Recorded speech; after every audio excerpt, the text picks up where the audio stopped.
Hello, it's Stuart here. I'm Repentant Atheist, and today I'm covering a call that came into the line with Matt Dillahunty and Shannon Q in the chair, and it's Olivia's call. So yeah, Olivia's call came in on the 30th of November 2025, and she called in to argue for life after death, for the reality of life after death. It's quite a long call, 55 minutes long. And I can't say that my review of it is going to be exhaustive because obviously in 55 minutes, in a way they covered quite a lot, but in another way they didn't, because like with so many calls, they kind of go around in circles. And I suppose this was that kind of call.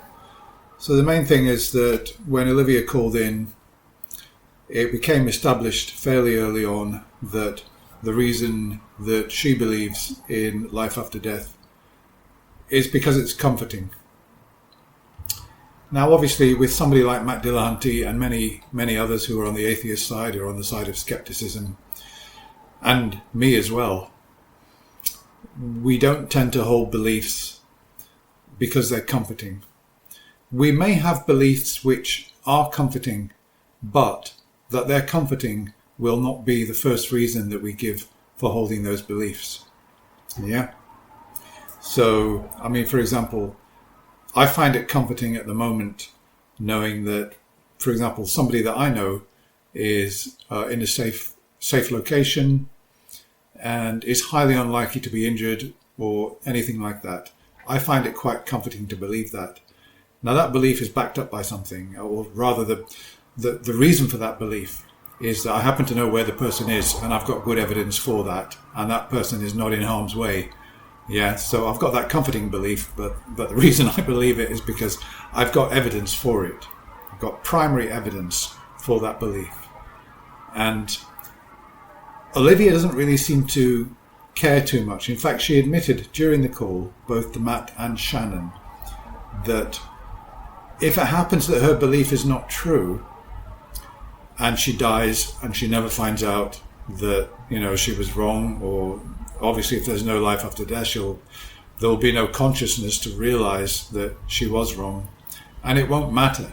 What will matter is that while she lived, she had lower levels of stress and lower levels of depression because she believed in life after death. She had this comforting belief.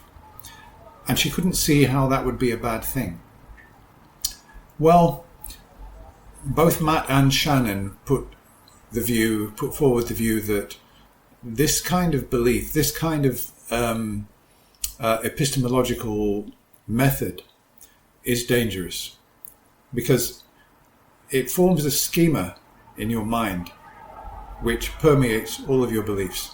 Now, I suppose in a way this is what we might call the slippery slope fallacy. Sorry, the slippery slope syndrome or argument that you shouldn't hold irrational beliefs or beliefs that are just simply comforting, because you might use this heuristic, if you like, in other areas of your life.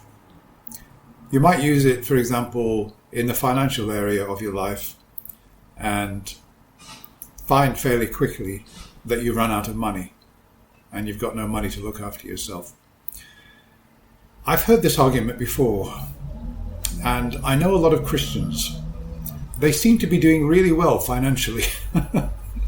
So, on the one hand, they've got comforting beliefs. They've got beliefs which are not really backed up, in my opinion, with sufficient evidence. And I would say they're behaving irrationally and making bad choices. But on the other hand, at least the Christians I'm aware of seem to be doing very well. They have nice big houses. They have big pension pots. And they seem to be rational in every area of their lives but religion. So I'm not 100% convinced by the slippery slope argument that one should not hold beliefs which are purely comforting or beliefs which have not met their burden of proof. I'm not convinced that one shouldn't have those beliefs because it's potentially dangerous and could permeate other areas of your life. I'm not convinced by that, mainly because I haven't really seen enough evidence that that happens in the real world. People seem to people seem to sort of have a blind spot when it comes to spiritual beliefs, which they don't allow to affect other areas of their lives. I'm not saying that's always the case. In fact, obviously, there is evidence that this can happen, but on the whole, it doesn't really seem to happen. And clearly, Olivia believes that it's worth holding this onto this comfortable belief because it will provide her with utility in her life, and that it won't impact negatively anywhere. Well, it could, but it probably won't. And it may well be that this probably is not strong enough to prevent her from abandoning that belief. So, yeah, that was her main point. Because, of course, when she said to Shannon that, well, if I abandon this belief, it could lead to depression. And Shannon said, well, you could say that to an alcoholic, that an alcoholic might say, without alcohol, I'll get depressed and, I might have suicidal thoughts, etc., etc. And that what you really need is therapy.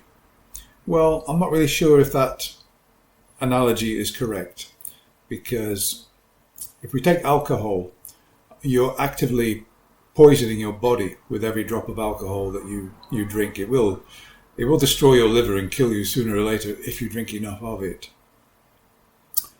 And I'm not really... in addition to that, when you consume alcohol, it demonstrably affects your perception, your faculties for driving, and even just walking around, talking to people. It affects constantly, while you're under the influence of alcohol, every aspect of your life in a way that probably a relatively innocuous religious belief doesn't. So I'm not 100% convinced. My reason for not believing in life after death is that there's not enough evidence for it. So I would never say, if somebody said to me, well, I've got to believe in it because it helps me get through the day and it's comforting and, when I get to old age, it will help me through the final days. Yeah, sure. Absolutely. I mean, if that's really the case and it really does help you, then I can absolutely understand why you're clinging to this belief in life after death. And it may well not affect any other area of your life, but it may well be of utility to you. I can see that, but, being a skeptic and being an atheist, I only hold beliefs which I really, truly, genuinely believe are true, and I only truly, genuinely believe that they're true if there's sufficient evidence to support them. So the comfort argument doesn't really work with me. It's not going to help me in old age. I'm probably not that far away from it either. But it's not really going to help me in old age because I can't entertain that belief. I can't see myself entertaining belief in life after death, no matter what situation I'm in, no matter how old I am.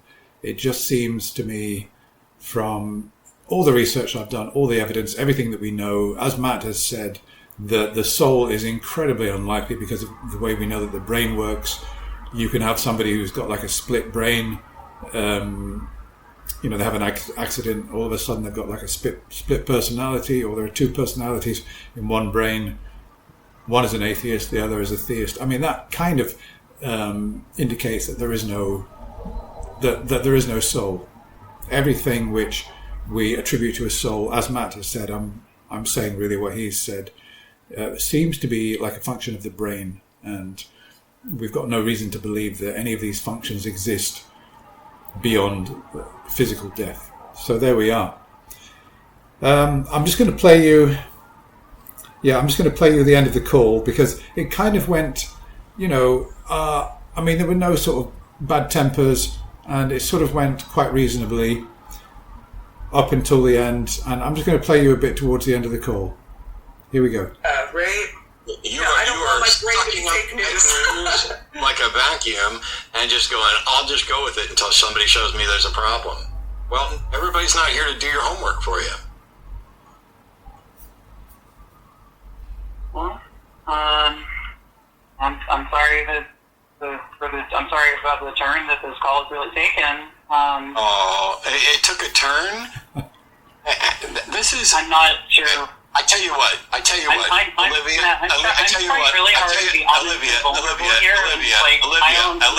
Olivia, Olivia. We're going to let you go now. We've been talking for 55 minutes, and we've been here incredibly patient. We've been answering stuff. We've been pointing out things, and at the end of it now, you're going to be, oh, this is taking a turn, because you're flat out saying, hey, I don't care if it's true. Hey, until somebody shows me that it's causing a problem, I'm going to keep going with it. And we've tried to point out what the actual problem is with that, and you are unwilling to consider that and just want somebody else to do the work for you. And then when we point out the brute fact of that, oh, now the call is taking a turn. Okay, let's all pause rather than getting in a fight. And you go off and think about the tons of things you can rewind that Shannon and I said. And if you come up with this... Okay, yeah. It's taken a turn. I mean, what did she mean by that? Well, I suppose what she meant by that is that Matt became... he kind of stepped over a line of being a bit too forcibly critical, which I think in this case was a good thing, because you can't have somebody coming onto something like a sort of atheist show where people are supposed to be coming on trying to support their beliefs and then spoon feed them all the way through, and they don't really seem to make any progress. And then eventually you've got to say, right, now look, you've got no reason to believe this except for comfort. You don't care what's true, and you're not prepared to go out there and do proper research and really face the facts. And that's when she said, oh, this is just you're not being nice to me. Leave me with my comforting belief. Just leave me alone. I'm going to go on believing it unless somebody proves it's wrong. And I come across this a lot with Christians and theists all over the place.